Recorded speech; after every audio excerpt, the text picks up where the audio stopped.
So the question for the day is, why do you go metal detecting? What's your prime motivation when you go?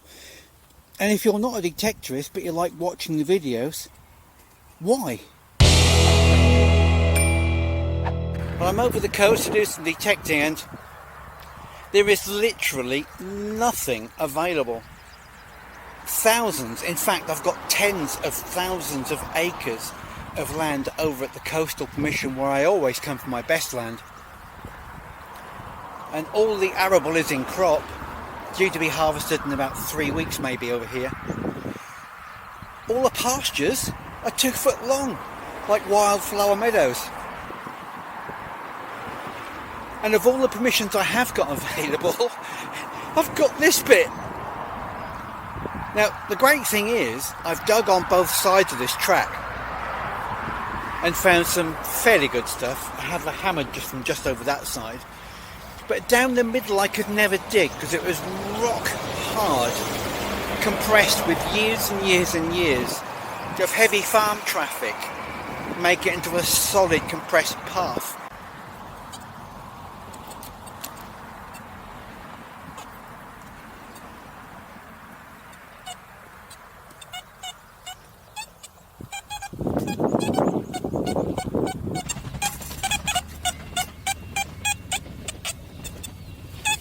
Well, that's a fairly good signal there, and now I'm going to find out just how hard this ground is. As you can tell, I'm right beside the road. Oh. Let's have a look. I think it's lead. Oh yeah, I think that's lead. Let's have a... yeah. Now, a friend of mine, Gary with 2 R's, always told me to check if you get a piece of folded lead, check inside, because it could well have something inside. And one of the things he checked had a hammered coin in mint condition in the middle. So, like you've advised me, Gary, I'm having a look. Well, just lead, nothing in there. Today I wanted to share with you the reason why I metal detect, and when I first started, really it was only because it was a hobby, and as my wife says, Mrs. Hat says, every man needs a hobby. And I suppose that's true to some extent, and I was between hobbies, so I thought, yeah, why not? I've done it before, in a very small scale with a cheap detector looking for coins in play parks and that sort of stuff. But this was different. This was now historical detecting, looking for really old stuff. Some people want to get rich. What's your motivation? And if you're not a detectorist and you're watching the videos, is it because you want to see something really brilliant come up? Magnificent? Something which is stunning, worth a lot of money? Is your dream to find something to make you a lot of money? Now, a lot of detectorists on forums and groups and this sort of stuff, they frown against people who do it just for the money. And they say, oh, he's only in it for the money. Only doing this for the money. Well, actually, what's wrong with that? You know? Really? What's wrong with that? As long as they do it legally and above board, what's wrong if that's their driving motivation for buying a detector and going out? We all dream at some point of finding that motherlode of treasure, whether some people would surrender it and hand it in, or just keep it and sell it, or, you know, there are various stories of rogues in this hobby. But whilst that's true, pardon me, there are a lot of people doing it in this hobby for the right reasons, and I like to think I'm doing it for the right reasons. And so I had to think just yesterday, why am I doing this hobby? You know, for example, today I've told you I'm in the middle of the countryside on my coastal permission, where this area is notorious for really good finds. You've seen some of the magnificent finds myself and a few friends have had. But there's no land available. I'm in a little alleyway between crops. You've got beans here, beans there, and a little gap down the middle. But I remember about 3 years ago, I was in a big field of carrots, and all there was in this huge field of carrots was one little track the size of a vehicle to go down between the crops. And I detected for half an hour just on that little bit going down between the crops, and I found 3 hammer coins. Well, it doesn't get much better than that. So when I first started, really as an interest, just in a hobby, I didn't really know much about the hobby. And I will tell you now, at school, I hated history with a passion. It's boring.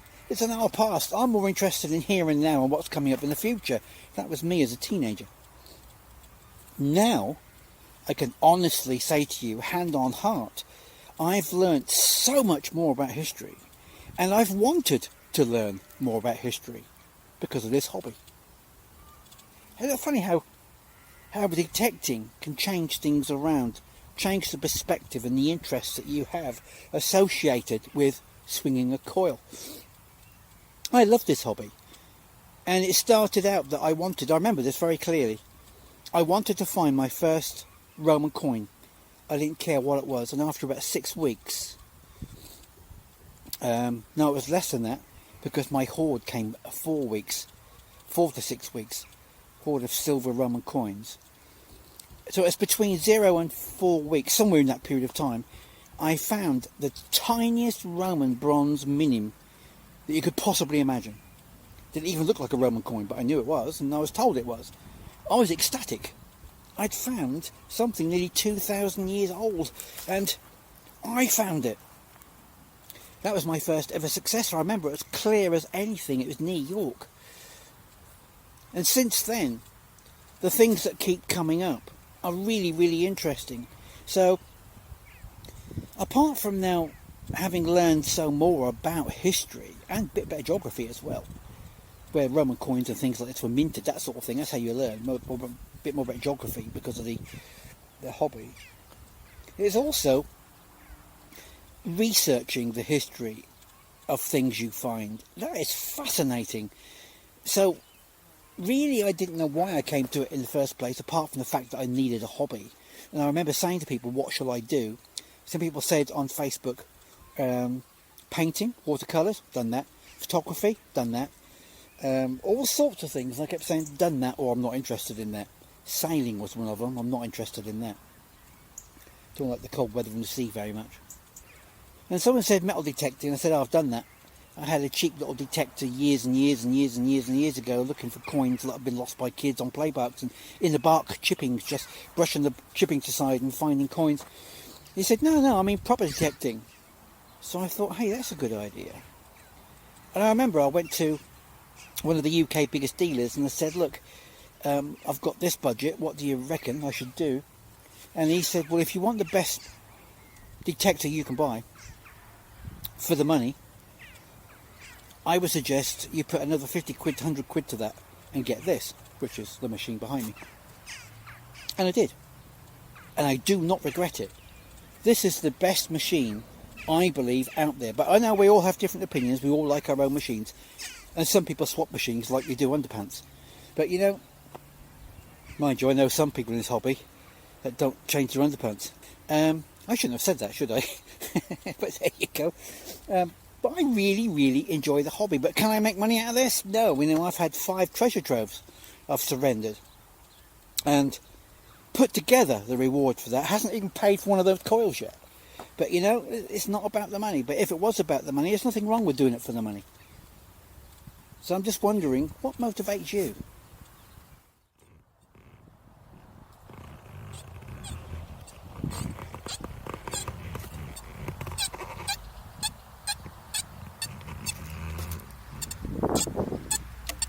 Okay, look, I must admit I've been struggling today.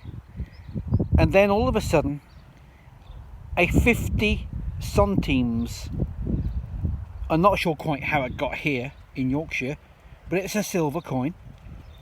And then the next signal, 2 feet away, a Victoria sixpence, 1888. How lucky am I? Do you go out in all weathers? Are you a fair weather detectorist? I sort of am. I will try various conditions of weather, but I hate wind because I like to film, you see, and today there's no wind. So I can film this really easily, but I'm very close to a road today because I've got no choice on where to go. I'm stuck on this little patch.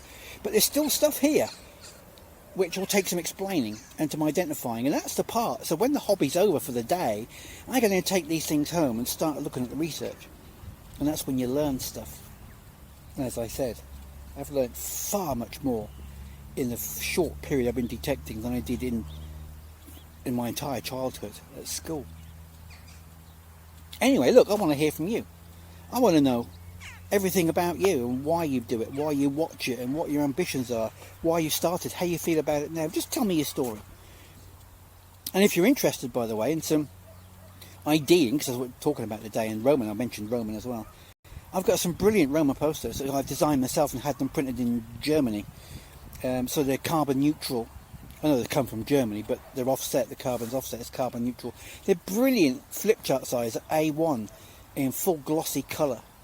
It will help you identify all the Roman emperors and empresses that have ever existed. If you find a coin, you can look it up on that chart. And I'll throw in one free, a smaller one, which is the British monarch, so you can identify your hammered coins as well. But no, a day like today, for example, you know, what a better reason to get out and swing a coil. No matter if it's just a little bit of land, like this.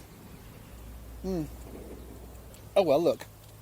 I'm talking too much. I'm going to get back to doing some of this. So I'll catch you later and just leave some comments. Well, here's an unusual piece of lead. I've never seen anything like that before. So I don't know what it is. But I shall enjoy trying to find out. Might be surprised. It could be something quite unusual. See, it's a square with rounded corners. And that indentation in the top with a circular inside that, I have no idea. But if I find out, I'll let you know. I hope you enjoyed that. I'll be doing more things like that in the near future, and some detecting chat and live streams during the week as well. Probably on Wednesdays about 7 o'clock if all goes to plan, and I'm nearly ready to start doing those. So until next time, do keep safe. I hope you're out detecting now and having fun. And if so, come on my live stream and join me and just show me what you've got. Speak to you later.